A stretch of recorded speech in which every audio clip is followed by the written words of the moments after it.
The Euthyphro Dilemma goes like this. Is the pious loved by the gods because it is pious, or is it pious because it is loved by the gods? The point is to say that if God judges something to be good because it is good, then the good is that which exists outside of him. He must refer to a higher standard to recognize goodness. And if it is good because it is loved by God, then the good is arbitrary. But there is a third option. God is the good. That is, what God determines to be good is good because he himself is the good.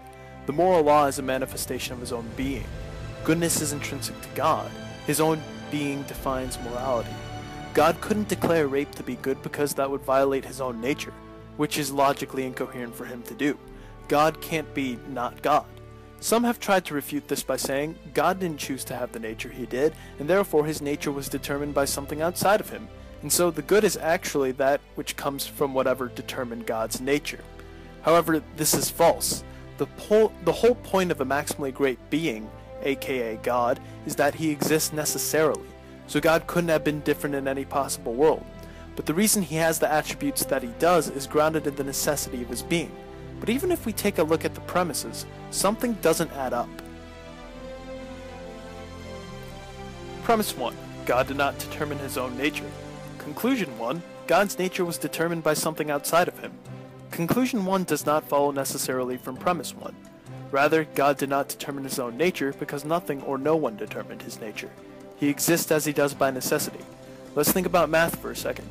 We all know that one object plus one object will give you two objects. Even if we had different symbols for the concept of one, it still wouldn't change the idea of one object plus another object equaling two objects. Math is a necessary construct. It exists as it does in all possible worlds. So let's consider the premises. Premise 1. Mathematics did not determine its own nature. Well, clearly it doesn't follow from that the nature of mathematics was determined by something outside of it. No one determined the nature of mathematics. Or, better yet, nothing determined the nature of mathematics. Rather, we should look at math in this way. Premise 1. The nature of mathematics was not determined by anything. Conclusion 1.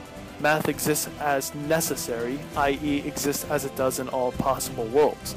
The nature of mathematics is rooted in its own necessity, and so it is with God.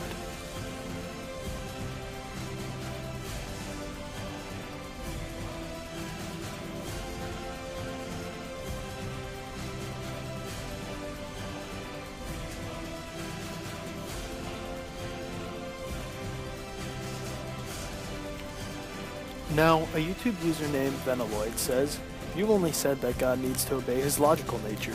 You still haven't answered the question, why does God need to obey his nature?" I would refer you to this video from Johann and Ratz. Why does God need a logos to obey? Because he himself is the logos. God is the embodiment of all Platonic forms.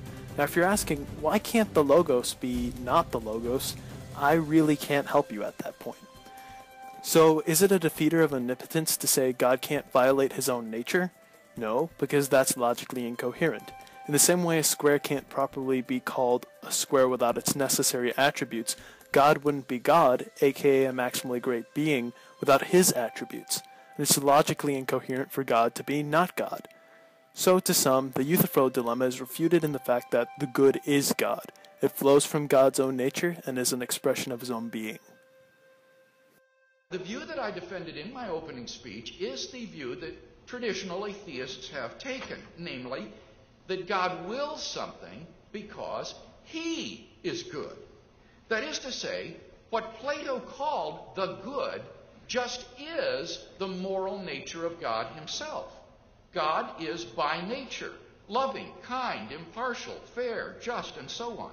He is the paradigm of goodness, and therefore the good is not independent of God. Moreover, God's commandments are a necessary expression of his moral nature.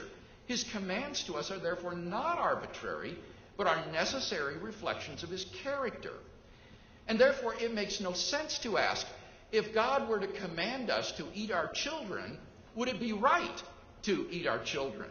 Because this proposition has an impossible antecedent, and therefore no non-trivial truth value. It's like wondering, if there were a square circle, would its area be the square of one of its sides?